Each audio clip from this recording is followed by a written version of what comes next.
né? Não, os nossos esgotos a céu aberto aqui eximem lavanda. É uma Suíça.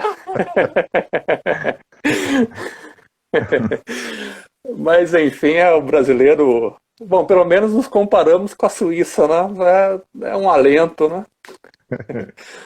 Quem sabe chegaremos lá um dia. E hoje nós vamos de Lima Barreto, né? Hoje falaremos sobre Lima Barreto, O Triste Fim de Policarpo Quaresma. Um belo livro. Sim, aí, gostou? Vou Sim, um fazer belo várias, livro. vou te fazer várias perguntas. Não, eu conto com seu conhecimento enciclopédico, você sabe disso. Não nos deixe desamparados. O, É, o, diga, peço, fica à vontade. não, aquele texto, o nosso espectador vai ver, nós resgatamos um texto do Olavo de Carvalho de 98. Foi a época que eu conheci o Olavo e comecei a lê-lo. Eu assinava Bravo, inclusive, eu não me lembrava desse texto. E é um belíssimo texto, não só como Maravilhoso. introdução ao Lima Barreto, como o próprio texto em si.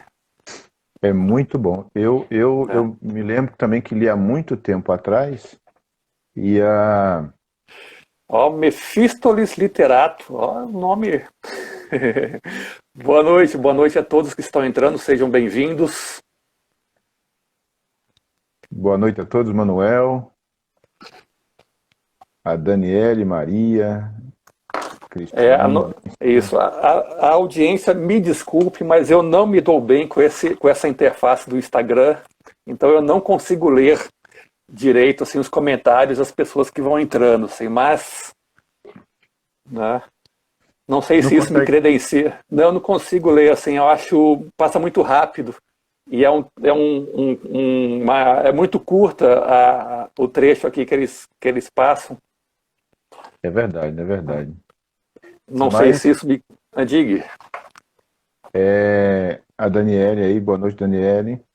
É, é um texto também que eu li há muito tempo atrás, aí você falou, né, você sugeriu O Triste Fim de Policarpo Quaresma, que você estava lendo, e aí eu me lembrei e falei, vou procurar esse texto. Procurei, achei, alguém colocou no site, O Milagre da Solidão, o nome é O Milagre da Solidão, e assim, acho que leio Lima Barreto há muito tempo, desde eu tô com 47, eu leio antes dos 20 anos, 18, 19, Eu tô li há lendo Lima muito tempo Barreto, também. mas assim, li também muita crítica sobre a obra de Lima Barreto. Eu nunca vi ninguém, não há nenhum, até onde eu sei, nenhum crítico que fale como o Olavo falou da obra. Não tem nenhum. Todos vão falar de outros detalhes, mas disso aí, não, né? O Mefístoles está te perguntando como está o arroba do Instagram do convidado. Quem seria o convidado? O convidado aqui é o poeta. Poeta que são os convidados, assim, naturalmente convidados. A gente aqui, eu sou só um colaborador aqui, assim, en passant, aqui no oratório. Para quem não Não, me conhece, só para me apresentar aqui, que eu acho que tem muita gente que não me conhece, não que eu queira ser famoso, nada disso, assim, Deus me livre de ser famoso. Mas eu sou um colaborador do Oratório Virtual, meu nome é Persson, eu colaboro mais na parte assim de design e audiovisual. E volta e meia aqui eu venho servir o café para o João aqui para ele deitar conhecimento e eu fico aqui só de butuca.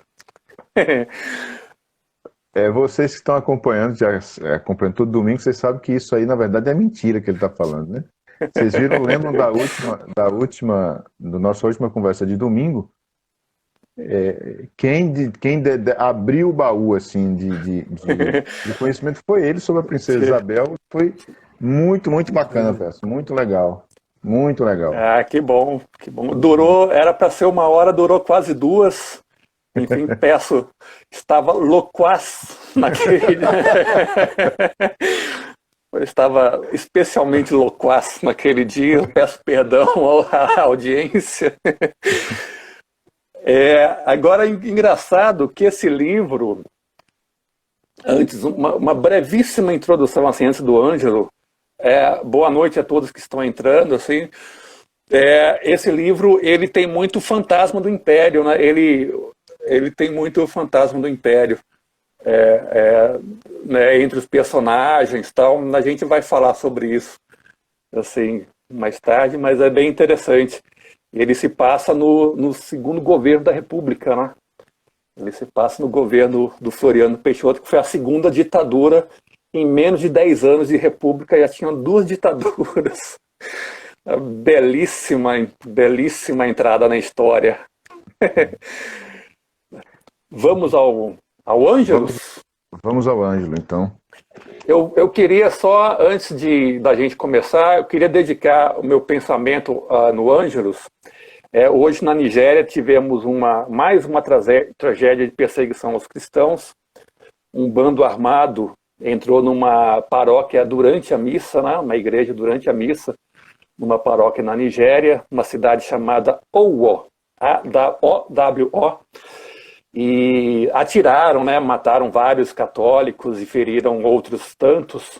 Então meu pensamento hoje no Ângelo vai para as almas, né? E para os enfermos, né? E por todos os perseguidos, especialmente na África, né? Os católicos perseguidos.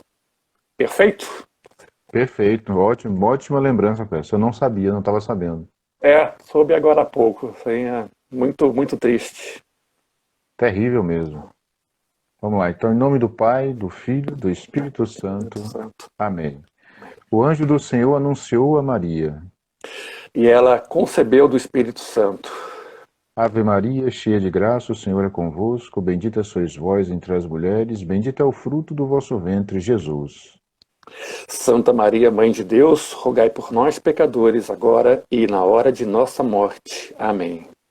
Eis aqui a serva do Senhor.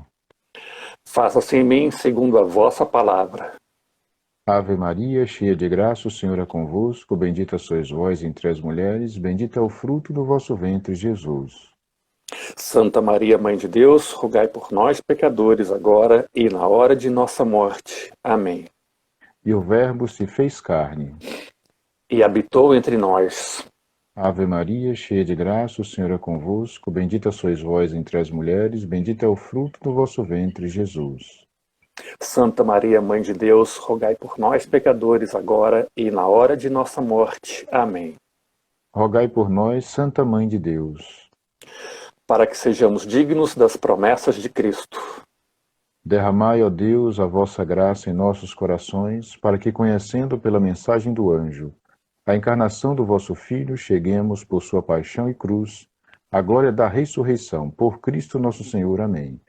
Glória ao Pai, ao Filho e ao Espírito Santo. Como era no princípio, agora e sempre. Amém. Pronto. O Ângelus, para quem nos acompanha e não sabe, apesar do nome Ângelus, que está ligado às 18 horas, mas ele pode ser feito 3 vezes ao dia, pela manhã, meio-dia e às 18 horas. Né? Quem quiser, é uma forma do católico de rezar, da reza do católico. Né? Manter-se sempre lembrando disso. Né? E não subestimem o poder da oração, viu? Nunca subestimem, viu? Assim, parece que não muda nada, mas muda muito. Muda demais. Muito. Assim. Atua na vida da gente que a gente nem percebe, né? Depois, anos depois, meu Deus, aquilo... A gente refletir direitinho, a gente percebe a mudança, né? Percebe o trabalho, o poder da oração sobre a gente. Com certeza.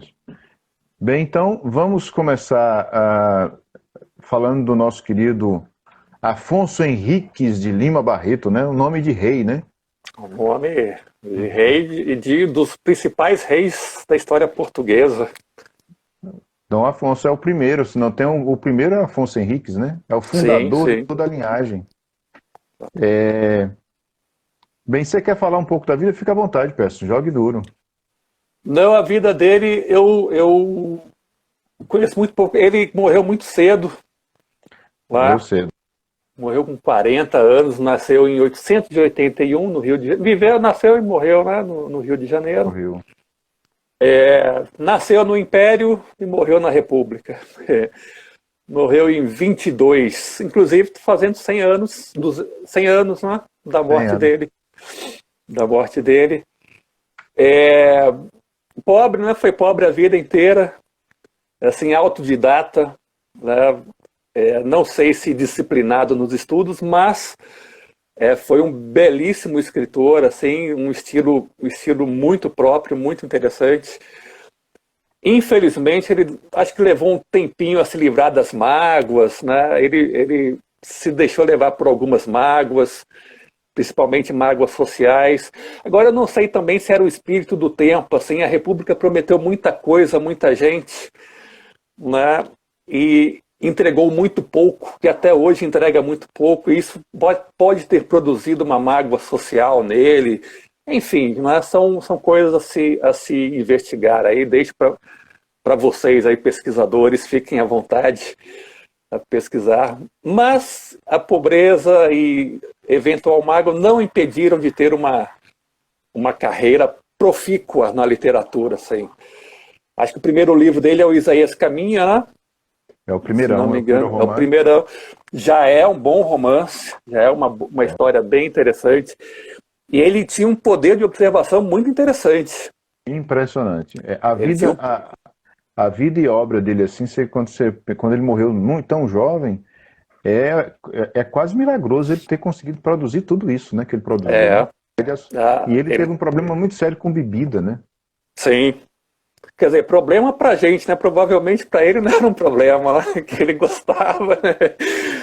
Mas assim, as consequências, ele passou maus bocados, né? Muito. Provavelmente foi o que ocasionou, né, a morte, né? E ele, agora o poder de observação dele era muito, muito interessante.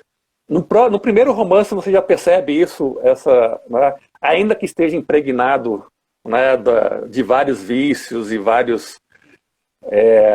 muita mágoa. Você percebe que tem muita mágoa, assim, não sei, a origem é algo a ser investigado.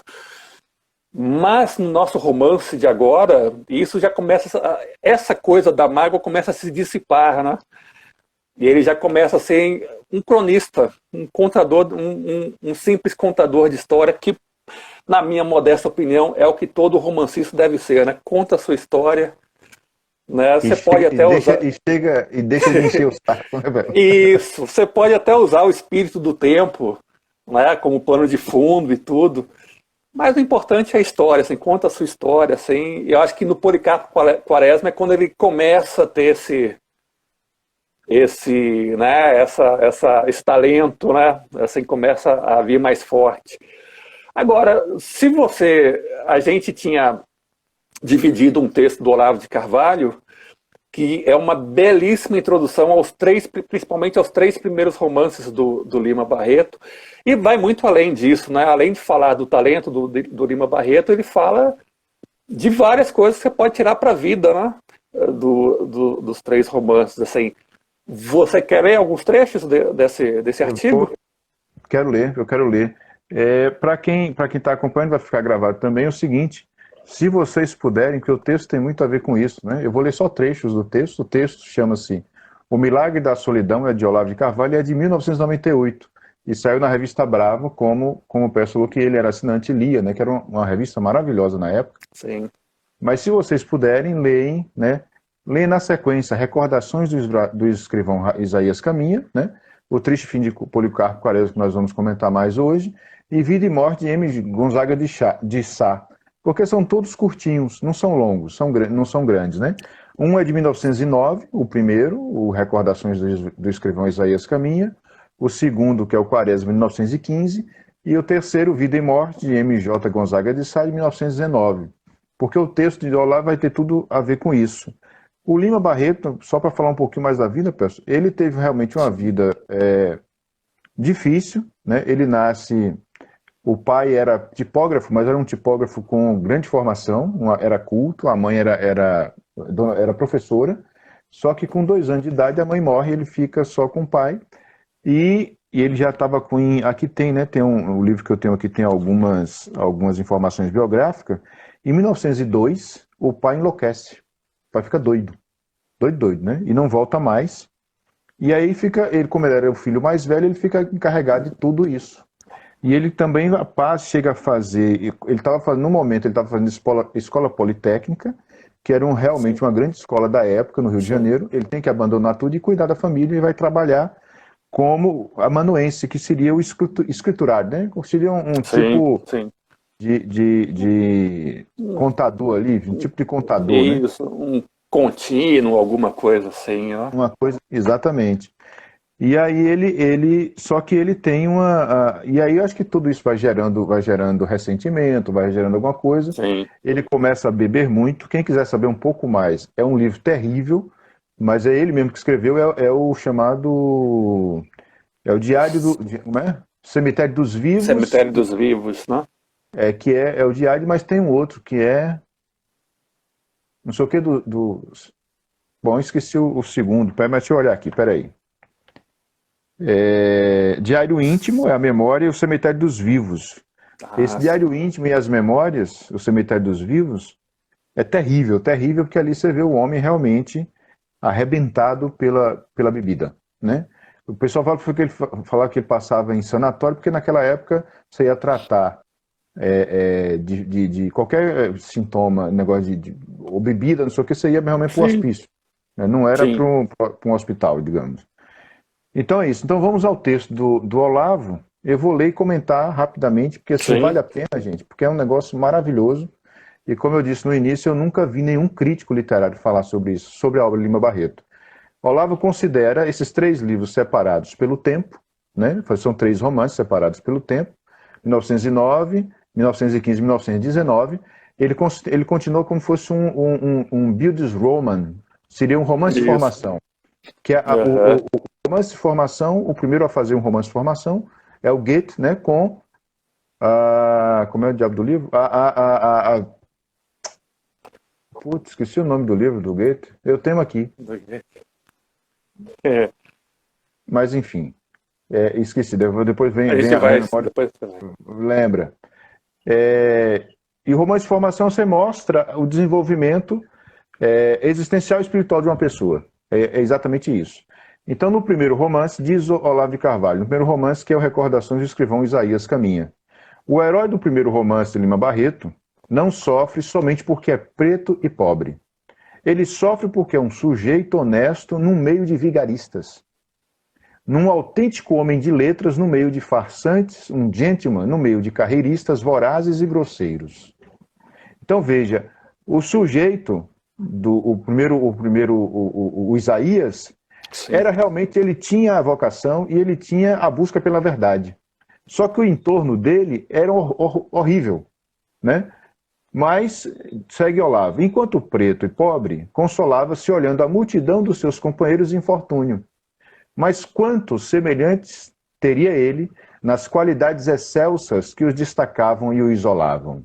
Quantos irmãos tinha Cristo na cruz? Veja, a pergunta subiu de nível. A coisa subiu Sim. demais aí agora, né? Aham. A parte de Isaías, o personagem, a parte de Isaías que mais dói não é sua inferioridade social, é sua superioridade moral. Aí Isso. está a questão toda do primeiro romance, né? Ele vai falar mais coisas, e eu vou ler, espero que não canse vocês, eu vou lendo e comentando, e peço que você me interrompa quando você quiser.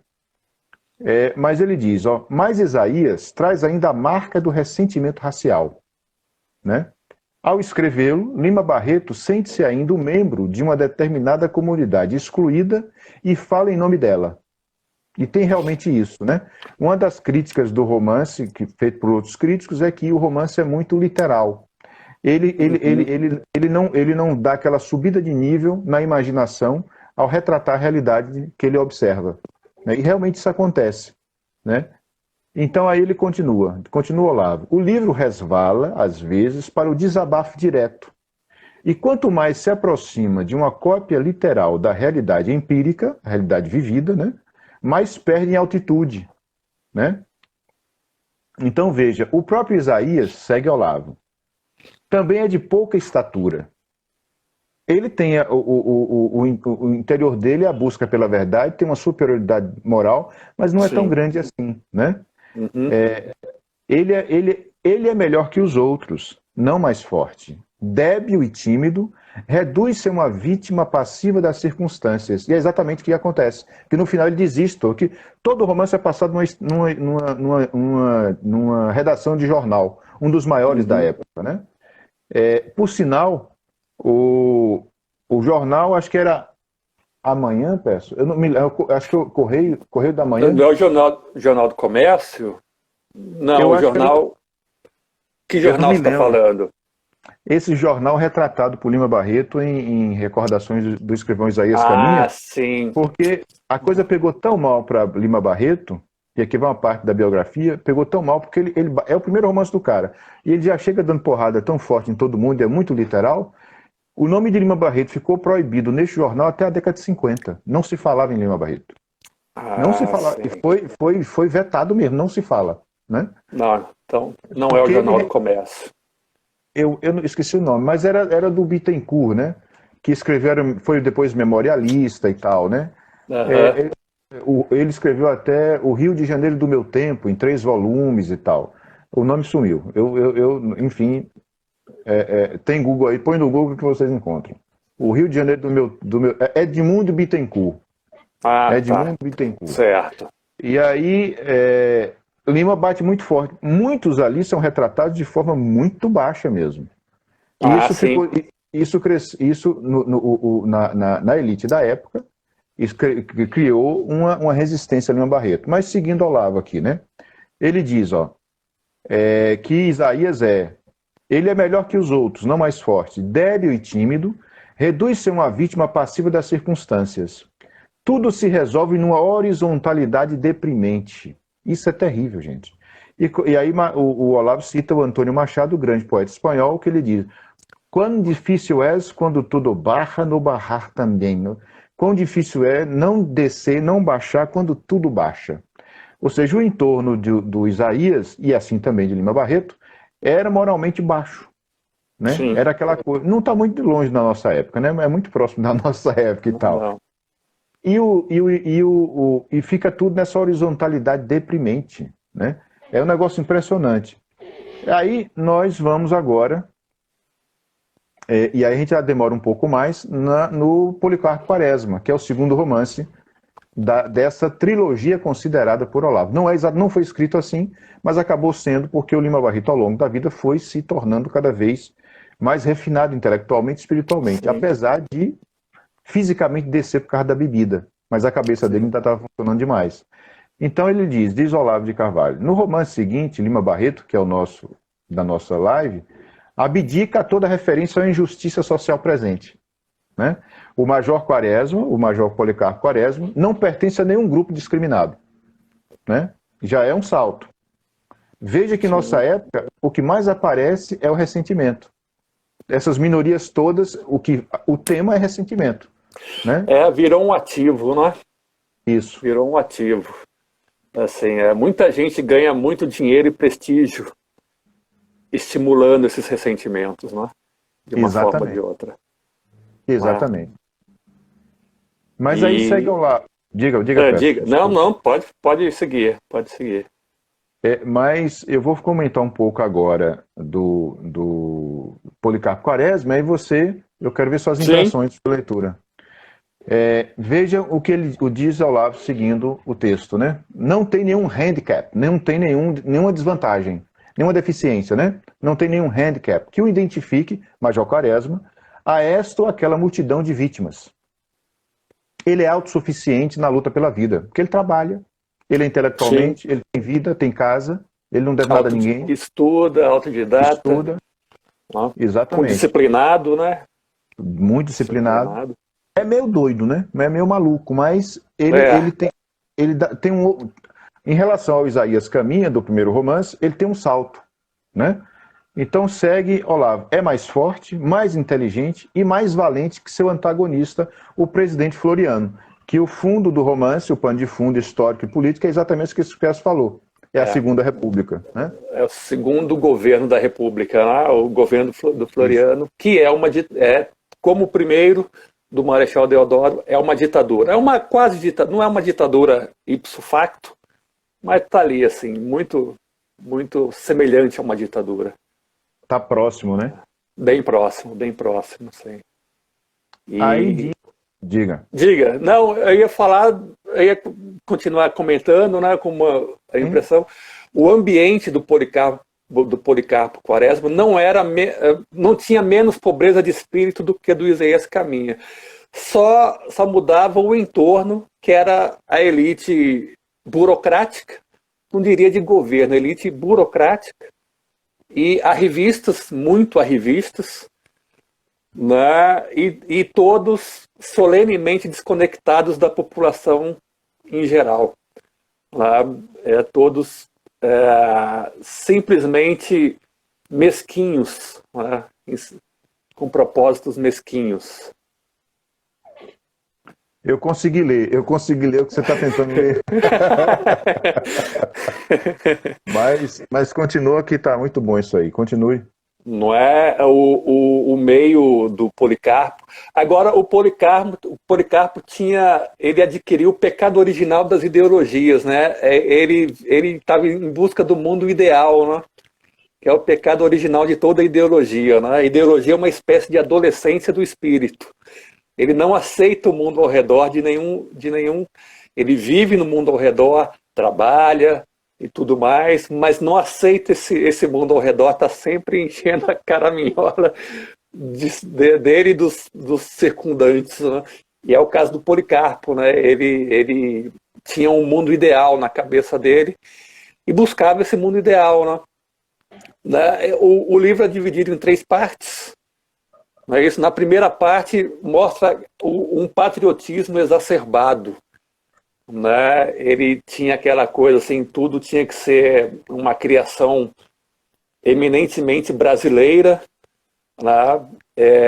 E ele chegou o ápice quando ele manda uma carta para o presidente da Câmara dos Deputados, sugerindo que se colocasse Tupi-Guarani como língua oficial do Brasil. E essa carta vai parar na imprensa, né, e ele é motivo de chacota em toda a capital federal, que na época era no Rio de Janeiro, e não era como Brasília. Se fosse em Brasília, por exemplo, seria uma coisa árida, ficaria ali só na burocracia e alguns poucos ali leitores de burocracia. Mas o Rio de Janeiro era uma cidade mesmo. Então, quando uma notícia se espalhava, ainda mais uma fofoca, a coisa ia longe. Ia longe e durava muito tempo. E foi o caso dessa carta, né, do Policarpo Quaresma, foi longe. Os jornais de caricaturas, né, se aproveitaram muito desse episódio. E ele ainda não chegou ao ponto da loucura, mas ele era tão absorto nas suas ideias e tudo, que num dia, numa repartição, ele precisou fazer um ofício para um superior e escreveu o ofício em Tupi-Guarani. E aí o Lima ele usa dessa carta. Eu gostei muito dessa sacada do Lima Barreto, que ele usa dessa carta para mostrar a mediocridade reinante nas repartições, na burocracia, e na elite burocrática. E quem almejava a elite burocrática, né, vamos falar muito dessa elite, né, sobre esse romance. E quando essa carta chega no superior, o superior obviamente não sabia que língua era aquela. Aí ele sai correndo pela repartição, né, de encarregado a encarregado, até que chega no pretenso sábio da repartição e fala: não, isso aqui é grego. Não, isso aqui é grego. Não, esses 2 Y juntos aqui, isso aqui é grego. Pode ver que é grego. Aí o chefe se sente diminuído. Ele acha que o Policarpo está fazendo troça com ele, né? E aí eles deliberam lá e acaba que o Policarpo vai para um hospício. Né? Ele fica meses no hospício por causa dessa malfadada carta, né? Em tupi grego, digamos assim, como ele escreveu em tupi e todo mundo achou não, decidiu que era grego. Ele vai para o hospício, fica meses no hospício, né? E durante a ida ao hospício, os amigos, os vizinhos, os amigos... E tem uma particularidade, ele era um major, mas ele era um major acidental. A terceira parte explica isso, mas vamos adiantar a explicação. Ele, na repartição que ele trabalhava, o pessoal, ele já era inteligente, então um determinado dia um colega falou, não, você é inteligente que nem um major, parece um major. Aí pronto, pegou né, o apelido de major. Então ele ficou sendo Major Quaresma. E os vizinhos eram militares, eram oficiais. Porém, olha, aí mais uma sacada bem bacana do Lima Barreto. Eram oficiais que contavam as suas glórias da Guerra do Paraguai, que era uma memória muito viva. Mas quando o interlocutor perguntava, você esteve na batalha do Humaitá? Não, eu não estive, eu estava doente no dia, mais um fulano que estava lá. Então a elite é toda assim, aquela assim, estava a um passo da glória, mas chafurdava na mediocridade, nas mesquinharias, nas mediocridades, enfim. E aí chega a ser muito engraçado, porque em várias ocasiões, não, porque a batalha de não sei aonde, você esteve lá? Não, não estive, mas um colega meu que esteve lá falou que foi uma coisa horrenda, sangrenta, não sei o quê.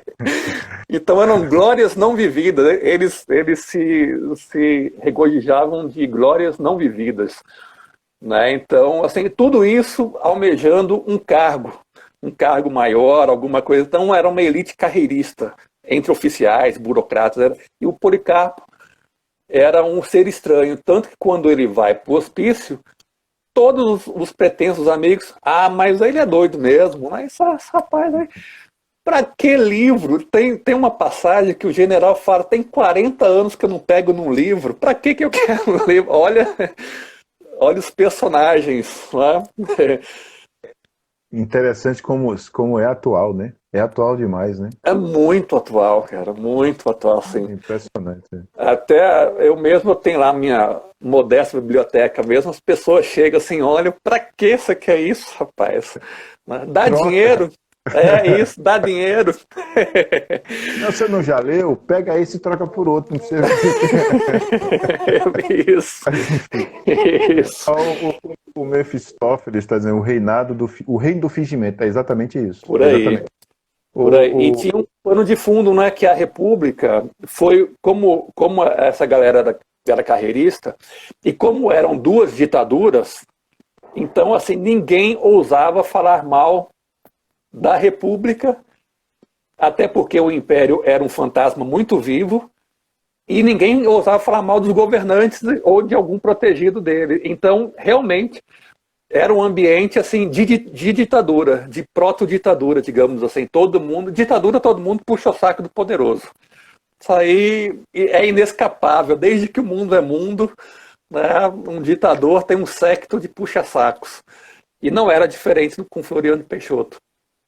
E aí, então, esses carreiristas, volta e meia abandonavam, né, o Policarpo Quaresma e aí o Policarpo tinha uma pureza d'alma, né, bem interessante, que, por exemplo, tem aquele personagem, o Ricardo Coração dos Outros, que é o trovador lá, o cantador de modinhas, tal, que todo mundo, na época, o violão não era tão bem quisto como hoje, então as pessoas viam um tocador de violão como um artista menor, né, popularesco.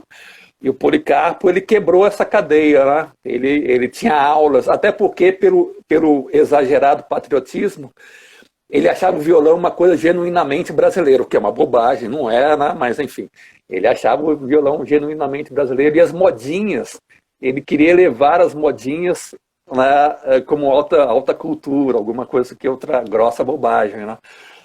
Então ele habilitou o Ricardo Coração Leão, um cantor ali popular da época, popularesco, assim, digamos assim. E aí as amizades dele, ele era muito mal visto pela excentricidade, segundo o olhar dos amigos, né? Ele era excêntrico, né, demais nas amizades, nos livros, no autodidatismo. né? Enfim, mas você ia continuar o texto e eu interrompi. Não, eu quero você falou aí pode Da primeira seguir, parte. é da, termine que aí você fecha a sua fala, porque na sua fala não, seu raciocínio, porque falando da segunda parte é a parte da terra, né? Que Da ele vai terra. comprar. Continue, filho, jogue Isso. duro. Ele sai do hospício, já com. Ele não chega a ser. Não era uma desilusão, mas era a semente da desilusão. Ele percebe o entorno, né, que lhe cerca, e aí ele vende tudo na cidade e vai para uma roça. Ele compra ali uma fazendinha ali, fazendinha assim, 50, 60 hectares, e vai para uma roça. O Policarpo tinha um defeito, que volta e meia era grave nele. Ele tinha iniciativa antes de estudar, de saber sobre o que ele estava se debruçando. Então, quando ele foi para a roça, ele não conhecia nada de roça. Então, ele comprava um monte de livro, e quando ele vai para a roça, ele já vai na condição de aposentado. Aposentaram ele por invalidez. Né? Tipo, tá doido, não serve para mais nada, então aposentaram, conseguiu uma aposentadoria. E aí ele vai para a roça, não conhece nada de roça, compra um monte de livro, fica meses estudando e lendo, e começa. Aí ele vai com a irmã, ele só tinha duas companhias, a irmã e um ex-escravo que ele acrescenta à família, né, que ele agrega à família. E ele vai, só esses três vão para um lugar ermo, deserto, perto de uma vilazinha ali, provavelmente hoje é alguma cidade, algum bairro do Rio de Janeiro. E começa a plantar, né? E começa a roça estava há 10 anos abandonada. Então você imagina o trabalho que 3 pessoas têm para botar.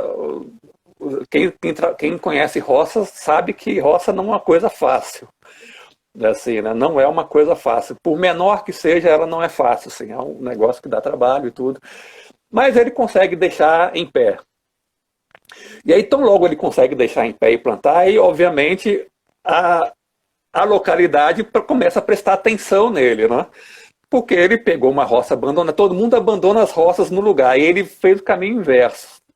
Ele vai para lá e ele começa a perceber que um monte de terra ociosa, começa a observar, né, muita terra ociosa, muitas famílias e pessoas em idade de trabalho igualmente ociosas, e aquela elite política local, né, que está ali, aquela coisa que nós conhecemos muito bem de interior do Brasil, né, aquela elite que está ali, não sei para que exatamente, está ali porque tem que existir uma burocracia, né, então está ali. E aí, quando eles começam a prestar atenção no Policarpo, na parte da roça, aí ele começa a conviver com os políticos do local, né? Mas não sem antes, assim, ele faz várias observações, são muito interessantes as observações da segunda parte, porque ele percebe a ociosidade das pessoas com terra disponível para trabalhar. Não é aquela ociosidade que é aquela coisa de ambiente opressor que você não tem nada para fazer, não tem por onde correr. Não, lá você tinha por onde trabalhar, tinha como prover, e ainda assim havia uma grande ociosidade. E o Policarpo observa também que foi uma época que começaram a chegar os imigrantes, né, em grande quantidade, começaram a chegar portugueses, espanhóis, italianos. Então, assim, essa foi mais uma promessa quebrada da República, porque o Império terminou com um plano prontinho para emancipar os negros, né? E a República quebrou esse plano. A República simplesmente deu de ombros para os ex-escravos. A favelização do Rio de Janeiro e do Brasil nasce exatamente da República. Assim, né? Ela era germinada no fim da Guerra do Paraguai, que os soldados negros eram libertos, mas não tinham o que fazer, eles começar a povoar os morros, e a República acelera o processo. Assim, né? Mas, fecha parênteses, aí ele está no meio do nada, né, e vê as famílias ociosas e as terras ociosas e começa a questionar os políticos do local, né, e ele questiona sem nenhuma intenção assim de se fazer, de galgar poder, nada disso. Só que, obviamente, o interlocutor, que é um político, né, macaco velho, digamos assim, do local, ele olha para o questionamento, pô, tá me questionando, ele quer meu lugar, né? A primeira coisa que o político pensa é sempre isso, né? Ele quer meu lugar, ele quer tomar o meu lugar. E ele começa a conviver, né, com a política até um certo e a fase da segunda parte, encaminhando para o final da segunda parte, termina exatamente com o presidente da Câmara de Vereadores do local. Ele vai ter com o Policarpo e explica, olha, a gente tem aqui um costume aqui de eleger fulano de tal, eleger de determinada forma, e seria muito bom se você desse seu apoio, né, para o nosso candidato. Assim, você não precisa fazer campanha, só dizer que apoia e tal. E o Policarpo, com aquela meio inocência dele, né, aquela coisa, aquela pureza, aquela firmeza de propósito dele, de espírito, ele dá um rotundo e sonoro não. Né? Ele não vai apoiar, ele não quer se meter com política. E o presidente da Câmara, ele finge compreender. Né? Sabe como é político, né? Político nunca briga com ninguém, né? Político fala, não, eu compreendo, tal, né? E logo depois desse episódio começa a chegar fiscais na fazenda dele. Coisa que nunca tinha chegado. O cara já estava lá assim há anos, há meses. Nunca tinha chegado um fiscal. De repente, depois dessa conversa, depois dessa negativa, os fiscais começam a chegar, né? A frente não está limpa o suficiente, você transportou a mercadoria sem pagar os devidos impostos. Né? Ele começou a ser, como diriam os antigos, admoestado pela burocracia do local. Né? E aí ele percebe, né? Ele começa a perceber como as coisas funcionam, né? No interior, tal, ele queria calma e tranquilidade. Ele começa a ver que aí ele começa a perceber que isso é o que gera a ociosidade das pessoas, porque a elite, isso é uma coisa extremamente atual, a elite brasileira mata a iniciativa própria. Até hoje é assim, a elite brasileira, seja ela política, social, universitário, sei lá, não sei o que acontece com a elite, o cara galgou a elite, parece que ninguém mais pode ter iniciativa para nada. E o Lima Barreto ele observa muito, muito bem isso, assim, né? Porque é aquilo, são terras férteis, trabalháveis e todas ociosas. E com pessoas em idade ativa, né? Todas igualmente ociosas. E aí junta-se a isso a importação dos europeus, né? E não se engane nossa audiência, os europeus não chegavam com mordomias. A única mordomia do europeu era ter, se não me engano, o governo Floriano, não sei se o Marechal Deodoro fez isso, Floriano ele dava um auxílio, mas era uma parcela só de auxílio, e as condições de trabalho dos imigrantes no Brasil não eram tão melhores quanto a dos escravos, não. Assim, era um salário de fome. Muitas vezes o empregador fazia o empregado dever alguma coisa e tirava do salário direto, então era análogo à escravidão. O que diferenciou os imigrantes dos ex-escravos é que os imigrantes vieram de uma cultura de iniciativa própria. Então, muitos deles assim, saíam, simplesmente deixavam o empregador para lá e iam ali para o sul de Minas, interior de São Paulo, Paraná, Santa Catarina, e saíram espalhados pelo Brasil afora aí, e para sua iniciativa própria, que infelizmente é uma coisa que os ex-escravos não tiveram, e que o Lima Barreto fala isso. Chegaremos na terceira parte, quando o Policarpo se desilude, né, que ele observa isso, a anomia, né, do brasileiro. Então, assim, a segunda parte termina ele admoestado pelo poder público local, pela burocracia local, indefeso, porque não tinha amigos, ele não conhecia ninguém, era só ele e a irmã, um ex-escravo agregado e um empregado, que igualmente é ex-escravo, que também não queria se meter com política. E a sorte do Policarpo é que ele começa no governo Floriano, teve uma revolta, né, a revolta da Armada. Aliás, teve duas revoltas importantes. Uma não foi bem uma revolta, foi o conflito no sul do Brasil, a Revolução Farroupilha, né, que foi no governo Floriano, e logo depois do governo da Revolução, da revolta dos Farroupilha, teve a revolta da Armada, que foi uma quartelada, era para ser uma quartelada, que acabou durando mais da metade do governo do Floriano Peixoto. E quando a revolta se dá e recrudesce, o Floriano convoca, né, todos os militares e convoca as pessoas a lutarem contra os revoltosos. E isso chega ao nosso herói, né, Policarpo Quaresma, e ele decide se alistar, né, nas forças republicanas, dizendo que, inclusive, na inocência, ele faz um longo memorial com planos, né? Planos para o Brasil após a revolta. Né? E eram planos de emancipação.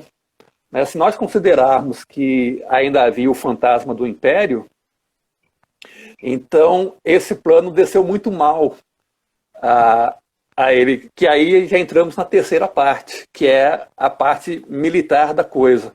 Estamos em plena revolta da Armada, que foi um conflito armado. Não chega a ser uma guerra, nada disso. Foi ali um bando de militares, né, revoltados, provavelmente revoltados com promessas não cumpridas da República, mas promessas dentro da mesquinheza que reinou no período. Foi um período extremamente mesquinho da vida política brasileira. E aí o Policarpo se alista. Né? Mas tudo é muito no improviso. Né? O quartel dele era num cortiço que o governo tomou. Né? O governo tomou o cortiço e, inclusive, parece que era condenado pelo serviço de saúde da época, mas mesmo assim o quartel se deu lá. Um dos encarregados do treinamento era coxo. Né? Tudo assim, né? E os antigos vizinhos do Quaresma, todos ficaram ávidos, né? Porque a revolta veio numa hora assim, bom, então vamos conseguir nossos cargos, né? Vamos ter nossa importância revivida. E então, assim, os amigos começam a imaginar, assim, já a glória burocrática, né? Digamos assim.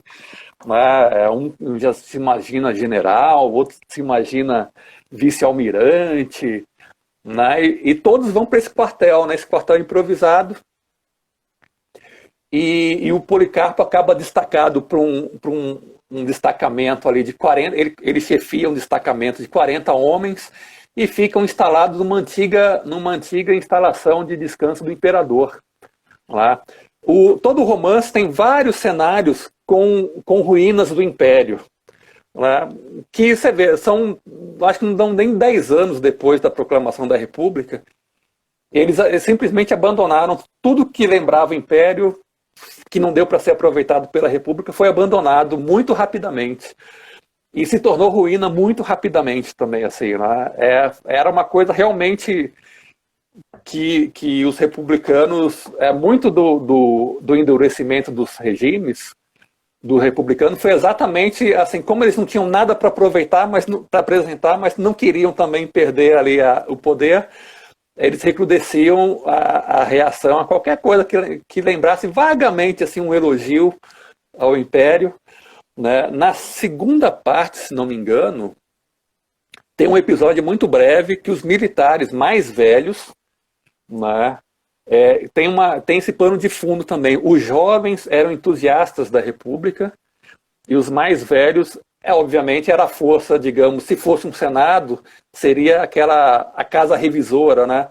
Só que a República encontrou uma população mais velha meio acovardada, né?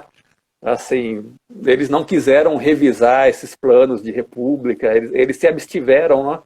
Então, praticamente a república foi uma foi uma consolidação de jovens, a primeira república, assim, pessoal de 40 anos, que para fazer um país, 40 anos é um bebê.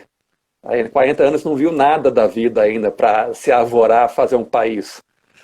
Né? E então, assim, tem um episódio muito breve na segunda parte que os mais velhos questionam se a República tinha sido um bom negócio e cita o arrependimento do Marechal Deodoro, que o Marechal Deodoro morreu arrependido. Né? Ele, inclusive, quando morreu, ele nem quis as honras militares, assim, nada disso. Ele abdicou das honras militares pelo arrependimento da proclamação da República. Fechamos parênteses. Então, assim, na terceira parte é isso. Toda na revolta da Armada, um destacamento todo no improviso. Entre os destacados tem lá o cantor, lá, o Ricardo Coração de Leão, está lá, entre os destacados. O major, ele vira major, de fato agora, assim, de fato, porque quando ele vai para o quartel, fala, qual foi, que ele chegou a ser militar, né? Mas ele não chegou a servir por uma deficiência. E então, assim, então você foi, aí pergunto para ele, você foi major, né? Você é major. Aí ele explica, não, foi um apelido. Não, se o pessoal te trata como major, você é major. Então, a partir de agora, você é major. Pronto. Então, ele virou major, de fato. Né?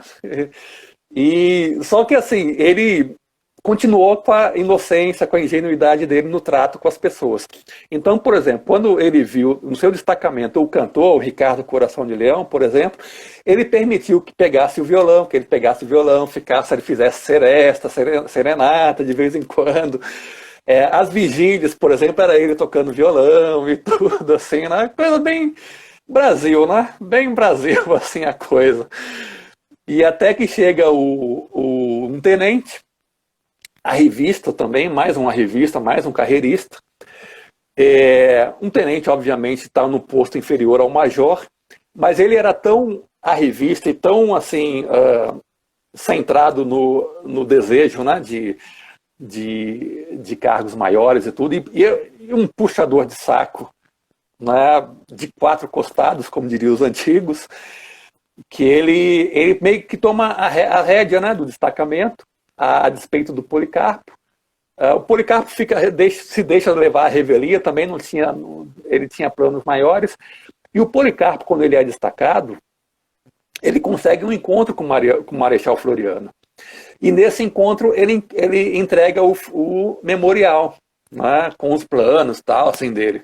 Obviamente o Marechal Floriano ele é retratado pelo Lima Barreto de forma bem, assim, quase beira caricatura, assim, né? Mas é como uma personalidade débil, né? Ele chegou por acidente, teria chegado por acidente à presidência.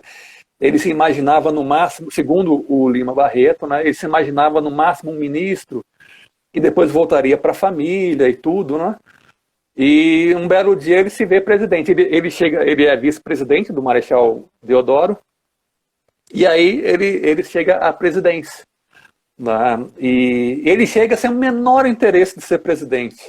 Sem o menor interesse. Então, assim, ele praticamente levou, segundo o Floriano descreve, seria um governo assim, ele levou no vai da valsa, digamos assim, né? Mas, né, devido às revoltas, aí ele foi chamado a agir, né, que é tudo que uma pessoa desinteressada não quer. Né? Ele foi chamado a agir e se tornou um proto-ditador. Né? E a fraqueza dele... ditador, gente, não é uma pessoa forte, muito pelo contrário. É uma pessoa fraca com poder, que é o pior dos cenários do mundo. É o pior dos cenários do mundo. Então, assim, ele com poder, né, tendo que agir, aí ele se torna, ele começa a reagir de forma exagerada a qualquer coisa que contraria a República, contraria o governo e tudo, enfim.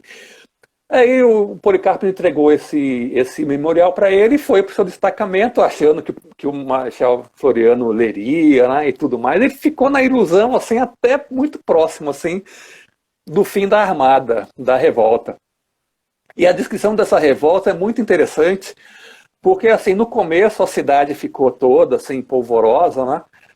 Mas a elite, principalmente. Mas o povaréu estava nem aí, né? Então, quando tinha os conflitos, as batalhas, tinha uma plateia de menino, de curioso, que assim, eita, lá vem a bala, lá vem a bala. É, parecia jogo de futebol, alguma coisa assim, no Brasil. O Brasil, lá, enfim. Então, e durante a revolta, há o retrato, né, dos fantasmas do Império, do recrudescimento do regime, né, o Marechal Floriano, e um dos fatos de recrudescer o regime é que os puxa-sacos começavam a se ver com poder. Né, porque a ditadura é isso, parece que quanto menor o cargo, mais ditador o cara é. Né, porque, então, assim, os militares começaram a perseguir pessoas contrárias, levemente críticas ao regime, já era motivo de prisão e tudo. E é aí que o nosso herói começa a se desiludir, né? Porque numa das visitas do Floriano ao destacamento, o Floriano tinha esse costume durante a revolta da Armada, ele visitava os destacamentos. Ele visita o destacamento do Policarpo e o Policarpo pergunta, e aí, você leu o memorial e tal? O Marechal Floriano deixa para lá, assim, morre o assunto, né? E aí o nosso herói começa a se desiludir e termina a revolta. Os vencedores começam a perseguir os vencidos e um belo dia, o nosso herói, o Policarpo, está de carcereiro dos prisioneiros de guerra. Um destacamento vai no cárcere e pega pessoas a esmo, né, para execução.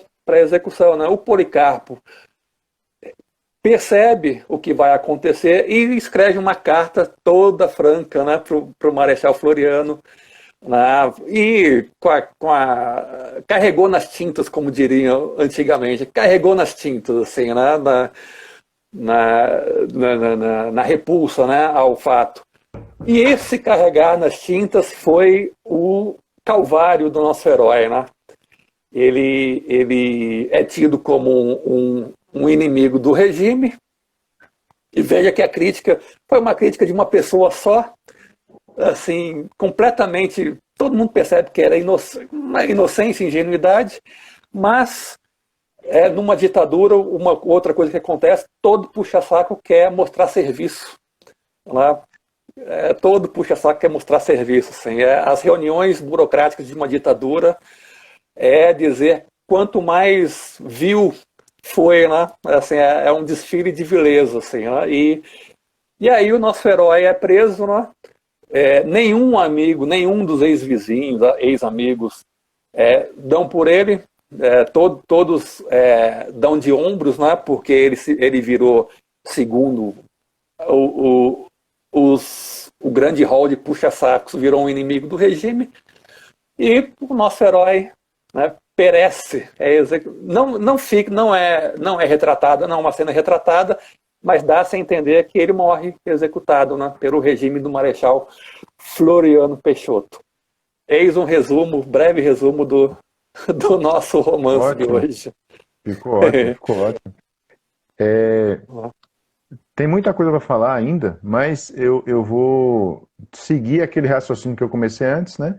Que a ideia era essa, você desenvolver bastante sobre o Policarpo, o triste fim de Policarpo Quaresma.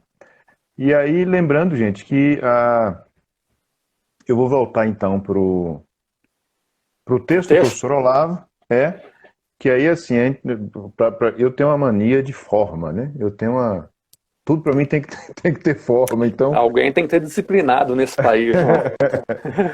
então vejam que eu comecei falando do primeiro romance, chegamos ao segundo. Pearson deu uma geral imensa, muito boa, né? Mostrou praticamente, ele fez um resumo e mostrou a questão histórica também do Policarpo, né? Aqui o Mefistófeles está dizendo, muito bom, depois lerei essa obra. Vale muito a pena. Vale muito. Vale muito a pena mesmo. É uma grande obra do Lima Barreto. E aí voltamos então para a ideia que está no texto, né? O Milagre da Solidão, do professor Olavo de Carvalho, que é publicado em 1998. Então, eu falei do Recordações do Escrivão Isaías Caminha, Pearson desenvolveu bem, que vocês viram, Triste Fim de Policarpo Quaresma, e aí falar mais um pouco agora Vida e Morte de M.J. Gonzaga de Sá. Né? Qual é a ideia do professor Olavo? Né? Que ele chega, então, dos dois romances falando do terceiro. Né? Só para finalizar aqui o texto do professor Olavo, ainda falando do Major Quaresma, ele diz, mas a derrota do Major Quaresma ainda é parcialmente explicável. Né? Ele é um gênio criativo, mas convenhamos, suas ideias são bem esquisitas. Né? Como Pearson colocou aí, o homem não era muito bom da cabeça. Ele tem resíduo de fraqueza, a meia loucura que o coloca a meio caminho entre o herói e o anti-herói. E ele fica realmente pendulando entre essas duas posições. É por esse flanco que o inimigo consegue feri-lo, como Pearson colocou aí. A morte de Quaresma nos deprime, mas não nos escandaliza como um absurdo completo. Há nela algo de razoável. Né? O ideal do reformador, lembra que Pearson falou, você falou da questão da idealização, mas ele era um reformador, ele estava a cabeça muito voltada para a questão utópica, um país ideal. Exato. O ideal do reformador era incompatível não só com o ambiente mesquinho da República florianista, mas com a realidade tucu, a realidade como um todo. Ou seja, não era só naquele ambiente, em qualquer lugar, essa idealização da realidade é loucura. Sim. E aí nós chegamos à Vida e Morte de M.J. Gonzaga de Sá, lembrando que aí o professor Olavo considera como se fosse uma trilogia, né? Ele está olhando aí de forma como uma trilogia. E ele diz o seguinte, esse último pretexto da injustiça, que tem no Isaías e também tem um pouco no Quaresma, é enfim abolido, não tem mais, num romance seguinte de Lima Barreto, que é o Vida e Morte, de M.J. Gonzaga de Sá. Gonzaga é um Policarpo Quaresma sem demência. Um Isaías sem o handicap da juventude e da timidez, sem a fraqueza da juventude e timidez. Né? É um grande homem em toda a extensão da palavra. Então veja que é um desenvolvimento da personalidade, há realmente um Bildungsroman, né? Ou seja, um romance de formação, que começa em Isaías, passa por Quaresma e chega à Vida e Morte de M.J. Gonzaga de Sá. Né?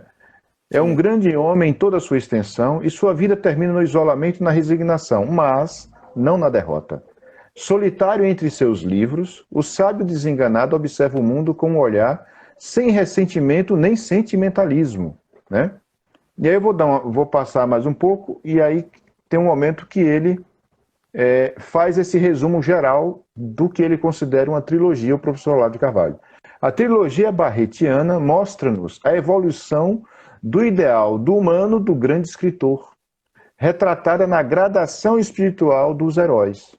Né? Ele diz, o jovem talentoso esmagado pelo mundo, que é o Isaías, porque o Isaías, dentro da repartição de jornal que ele vivia, né? Da redação de jornal, sim, o ambiente, o meio o esmaga, e ele diz isso, ele vai para o interior, termina o livro assim, né?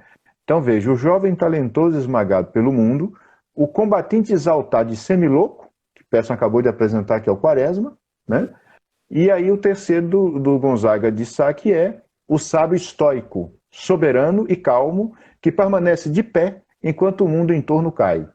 Ou seja, aí é um homem com personalidade, é um homem realmente com toda a sua maturidade existencial e espiritual. E ele continua, né?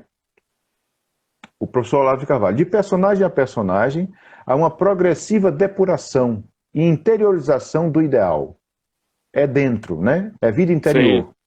Que vai se afastando da situação empírica, do entorno, né? Imediata, a situação empírica imediata, para se tornar cada vez mais universalmente humano. Né? E na mesma medida, se desliga de todo o ressentimento coletivo, que hoje é quase impossível isso, né? Os intelectuais todos estão lá no ressentimento. Se desliga de todo o ressentimento coletivo para encontrar o sentido de uma vida, não na vingança, mas no perdão. É lindo isso, é maravilhoso isso, né? Muito bonito. E aí ele faz uma finalização, ele diz, o perdão aqui não deve ser entendido na acepção beata e sentimental, mas no sentido etimológico de perdonare, ou seja, completar o dom, né? O mundo não nos persegue porque é mais forte do que nós, mas porque é mais fraco. É a mesma imagem que se apresentou do ditador, né? Fantástico isso, né? E aí ele vai citar mais algumas coisas que eu vou saltar, né? Ele vai citar um grande filósofo e poeta norte-americano, que é só uma frasezinha aqui que eu gosto muito. O mundo nos persegue porque algo lhe falta, a sabedoria. Exatamente. Ou seja, veja que o Isaías, ele se sente perseguido pelo mundo, ainda não chegou à maturidade. O Quaresma ainda está meio doido, meio desligado, apesar do seu ideal todo, mas também não chegou à sabedoria. Mas o Gonzaga, ele está assim, ele perdoa em torno, né? Veja que é um movimento do espírito assim que é de uma grandeza que só numa pessoa adulta realmente, né? Adulta e madura e vivida espiritualmente, né? Porque todo o entorno, né? Todo o entorno é contra o seu desenvolvimento em qualquer área que seja, da arte à ciência ao empreendedorismo capitalista, não importa, né? Tudo é contra. Essa coisa tenta te sufocar ao máximo, mas você estuda, você medita e no fim da vida você perdoa. Isso realmente é uma postura. Mantém o espírito vivo, né? Mantém o espírito vivo, não cai no ressentimento. Na verdade, é o verdadeiro caminho católico, né? Esse é o caminho católico. É o verdadeiro caminho católico. E veja que mesmo com toda a maluquice da vida de Lima Barreto, ele chega pelo menos o personagem dele chega, né? E aqui o Olavo fala o seguinte, né? Juntas, essas três obras que nós citamos aí, as três obras maiores de Lima Barreto formam um poderoso Bildungsroman, né? Que é o romance da vitória de uma alma sobre si mesma, né? Contra a sua própria miséria. E todos nós somos miseráveis, todos nós somos. Mas no desenvolver e como diz, né? Como diz a tradição, a fé guia a razão, né? Mas tudo comandado pela graça, né? Tudo comandado pela graça. Então, veja, e ele fala o seguinte, aí ele tem uma notinha de rodapé, que ele chama atenção para isso que eu acabei de ler, né? O romance da vitória de uma alma sobre si mesmo e por meio disso sobre o mundo, né? E ele diz, é a única obra desse gênero na nossa literatura. Né? Você vê que não é um livro só, são três, né? São três. Quer dizer, o que dá a ideia de que Lima Barreto foi vivendo isso e foi chegando a esses resultados, né? Então, veja, é a única obra desse gênero na nossa literatura, se descontarmos a novela de Guimarães Rosa, A Hora e a Vez de Augusto Matraga, né? O Mefistófeles está perguntando aqui, Lima Barreto se deve começar a ler... por onde se deve começar a ler Lima Barreto? Eu recomendo exatamente isso que a gente acabou de dizer aí, meu querido, que é... Os três, né? Os três, Recordações do Escrivão Isaías Caminha, Triste Fim de Policarpo Quaresma e Vida e Morte de M.J. Gonzaga de Sá. Aí você tem a trilogia aí desse gigante que foi Lima Barreto. E não deixar de ler depois os contos, porque eu estava relendo ontem O Homem que Sabia Javanês. Esse é massa. Esse é uma maravilha. A Nova Califórnia, Numa e a Ninfa, é uma maravilha, né? Mas, voltando a Policarpo, eu queria ler, peço aqui rapidamente, a gente estourou aqui nosso horário, mas a descrição que ele faz do subúrbio do Rio de Janeiro, né? Veja que é uma percepção, como o Peço falou que ele é um observador, e é mesmo, é um observador assim, não só da parte física, mas eu sempre gostei muito das observações, das descrições de cenário de Lima Barreto, sempre fui fã. Mas veja, ele descreve, se fizermos uma atualização, hoje como todos os subúrbios do Brasil, não só do Rio. É a mesma coisa, né? Ele vai descrever todo aquele amontoado de coisa que o subúrbio. Eu não vou ler tudo, porque é uma página e um trechinho, vai demorar, mas assim, Está na segunda parte, está no número 2 da primeira parte. Número 2? Acho que é isso mesmo. Isso. Né? Que é Espinhos e Flores. Os subúrbios Exato. os subúrbios do Rio de Janeiro são a mais curiosa coisa em matéria de edificação da cidade. A topografia do local, caprichosamente montuosa, influiu de certo para tal aspecto, mas influíram, porém, os azares das construções. Ou seja, a geografia é toda cheia de curvas e acidentes, né? Eu vou saltar, ele vai dizer exatamente todo tipo de coisa. Se você olhar hoje, se você cada um conhece, olhar hoje, para uma favela, é a mesma coisa que ele está descrevendo aqui, só que em termos de 1900 e pouco. Né? Uhum. Aí tem uma coisa que ele é tão observador que aí ele vai unindo essa descrição do entorno físico com a alma do morador. Ele diz, né? Lá mais na metade de Espinhos e Flores, mas no final de Espinhos e Flores já, da primeira parte. Há pelas ruas damas elegantes com sedas e brocados, evitando a custo que a lama ou o pó lhes empane o brilho do vestido. Há operários e tamancos, há peralvilhos, peralvilho é vagabundo, né? Há peralvilhos à última moda, há mulheres de chita, e assim pela tarde, quando essa gente volta do trabalho do passeio, a mescla se faz numa mesma rua, num quarteirão, e quase sempre o mais bem posto, ou quer dizer, o mais bem vestido, não é o que entra na melhor casa, né? Jogando a questão da aparência de como nós somos até hoje. Mas o parágrafo que eu queria ler todo, esse eu vou ler todo, é esse aqui, ó. Além disto, os subúrbios têm mais aspectos interessantes, sem falar no namoro epidêmico, né? E no espiritismo endêmico. Veja que ele está descrevendo, já tem o espiritismo, né? Machado de Assis tem um conto que fala do espiritismo, que é muito interessante, que está aqui no meu arquivo, em algum lugar do computador, que eu não me lembro o nome agora. Né? As casas de cômodos, quem as suporia lá? Constitui um deles bem inédito. Né? Casas que mal dariam para uma pequena família são divididas, subdivididas, e os minúsculos aposentos assim obtidos, alugados à população miserável da cidade. Não é assim as grandes capitais do Brasil hoje? Sim. Todas. Então o cara assim acertou em cheio tudo. Né? Aí, nesses caixotinhos humanos, é que se encontra a fauna menos observada da nossa vida, sobre a qual a miséria paira com um rigor londrino. Veja, aqui ele não está fazendo nenhum vitimismo. Eu vejo, por exemplo, eu já tive que frequentar várias vezes e morei também em bairros assim. Então você tem uma faixa social de gente que trabalha, não é gente de vagabundo, é gente que trabalha, não é gente ligada à droga, não é gente ligada à tráfico, nada disso, é gente que trabalha, mas é muito pobre e dá um esforço danado, né? É tanto que os bairros, aqui em Salvador é visível isso, né? Em todo lugar é, mas aqui, falando que eu moro aqui, é visível, por exemplo, você passar 5h30 da tarde, você tentar ir para um bairro desse, é como se fossem bairros dormitórios. Todo o pessoal da cidade está voltando, do bairro está voltando para lá. Eu falo os subúrbios, os bairros populares falados, né? Ou seja, a descrição de Lima é válida até hoje. É Sim. impressionante como ele acerta a mão, né? Ele também descreve a irregularidade da arquitetura, né? Cada um faz do seu jeito e tudo. É Isso bem interessante. bem interessante. Eu que fui saltando, né? Porque dá vontade de ler. Porque além da escrita muito... É uma escrita sem firulas, né? E é uma época que a escrita é uma escrita estamos aí vivendo no Brasil, a chamada Belle Époque, né? Que a escrita Isso. é cheia de rocamboles, né? Você não Você tem isso em sabe, Machado de Assis, né? você sabe que essa irregularidade arquitetônica, o Lúcio Costa, décadas depois, querendo fazer uma regularidade arquitetônica, ele derrubou vários, muita casa de subúrbio, mas vários castelos, assim, suntuosos, até para o padrão brasileiro, assim. Ele derrubou vários edifícios que seriam tranquilamente edifícios históricos importantes. Hoje ele saiu derrubando.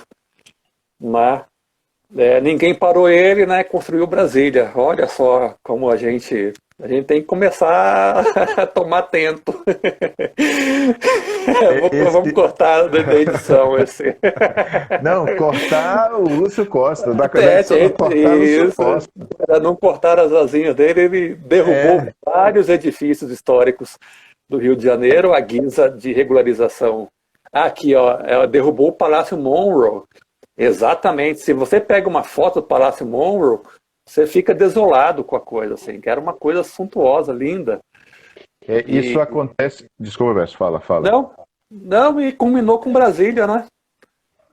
Você vê que tem o arquiteto que faz toda a mudança em Paris, né? Ele faz a partir de 1850. Seria o Haussmann, né? Haussmann, né? Seria Haussmann.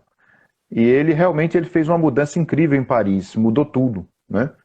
E essa mudança, ele foi modelo para todas as mudanças depois no Sim. mundo afora.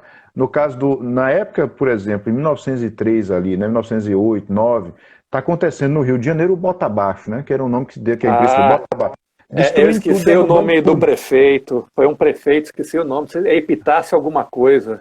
Epitácio Pessoa, acho que é. Epitácio Pessoa. Isso É. eu tenho um livro de fotografias desse período. E Assim. isso também acontece em 1912 em Salvador. Né? Para quem conhece Salvador, por exemplo, saindo do Terreiro de Jesus, isso aqui é centro histórico. Saindo do Terreiro de Jesus, você saindo mesmo, você está na Praça da Sé. A Praça da Sé, quem está saindo da Praça da Sé, indo em direção à estátua de Castro Alves, né? É o que acontece. Tinha à direita, onde hoje é a chamada Cruz Caída, botaram uma cruz caída mesmo lá, né? Ali era a Sé, a igreja da Sé. Ah, sim. Maravilhosa, gigante. Não, isso aqui está atrapalhando. Tirou tudo. Aí, para dar uma coisa menor, fizeram a chamada igreja de São Pedro, bem menorzinha, bonitinha, na Praça da Piedade, bem mais depois, né? Bem mais depois. Mas assim, aqui também houve, né? Alguém está dizendo aqui que é incrível. Rita. É incrível como a feiura tornou-se lei de construção. Não há beleza alguma, como vemos em Brasília, as loucuras do Neymar e um desterro ao céu aberto. E a Rita, Buenos Aires. Mas viu, Mefistófeles, o negócio de Brasília, além da feiura, tem as referências do comunismo, né, do Niemeyer. Brasília é uma Alemanha Oriental tropical. Se você pegar a Alemanha Oriental e algumas cidades soviéticas, é aquilo ali, Brasília é aquilo ali, assim, né? E é um encontro do positivismo com o comunismo, digamos assim, né? É um encontro, o casamento... Explosão perfeita, casamento É uma bombástico. tempestade perfeita, como diz o pessoal fala. É o casal Neuras, né? Isso, exato. Mais alguma coisa, poeta? Não, mais que isso mesmo, eu já falei pra caramba. Mas quem quiser achar o texto do professor Olavo O Milagre da Solidão. Estará na nossa descrição do vídeo. E olha, gente, o Lima Barreto está todo disponível na internet. Você consegue muito fácil em PDF. Os romances são em torno de 100 páginas, 100 e poucas páginas. Você lê tranquilamente em 1, 2 dias, até menos, se for o caso. Vale muito a pena. A crítica, ela se bate muito na questão social. Não se incomode com isso. Não é uma tônica do Lima Barreto. É um pano de fundo apenas. É um pano de fundo importante porque a República, infelizmente, inaugura a fase de miséria institucionalizada do país, infelizmente. Mas não se apeguem a essas descrições dos acadêmicos. Não estou aqui querendo melindrará-los, por favor. Não me levem para o degredo, por favor, me deixem. Estou aqui tranquilo, sou apenas um colaborador aqui de um site aqui em Salvador. Mas não se atenham à questão social. Assim, eu acho que tem coisas maiores a se observar na obra do Lima Barreto. E se não forem afeitos ao romance, vão nos contos. Os contos também são muito interessantes e também estão igualmente disponíveis em PDF na internet. E, minha gente, por favor, né? Assim, vamos ler. É mais fácil. Leiam, sim. E olha, vocês entenderão muito do país com a leitura desses 3 livros do Policarpo Quaresma. Acho que o Policarpo e o terceiro, o Gonzaga de Sá, são assim essenciais para você entender o país. O J.P. de Magalhães perguntou, o Lima era naturalista? Com a palavra, o nosso professor de literatura. Esse aí é um amigo lá de Minas, ele fica só fazendo essas perguntas. Não, não era naturalista, não. É o João Paulo de Magalhães Camargo. Tem também os Brusudangas, mas os Brusudangas soa muito como panfleto. Aí eu acho que as 3 grandes obras são aí. E outra, A Vida e Morte de M.J. Gonzaga de Sá é o mais curto de todos. Você lê numa tarde mesmo, é mais curtinho mesmo. E a escrita de Lima é muito ágil, dinâmica, entendeu? Não enrola. Né? Ele E tem antecipou. todo um humor também, né? Tem todo um humor. Você vê tem. O sujeito no batalhão o cara é coxo. Então, assim, pô, já tem umas sutilezas aí, né? Sim. Não, e a elite se regozijando. Eu há 40 anos que não quero saber de livro, para que eu quero livro? E era elite, né? É elite.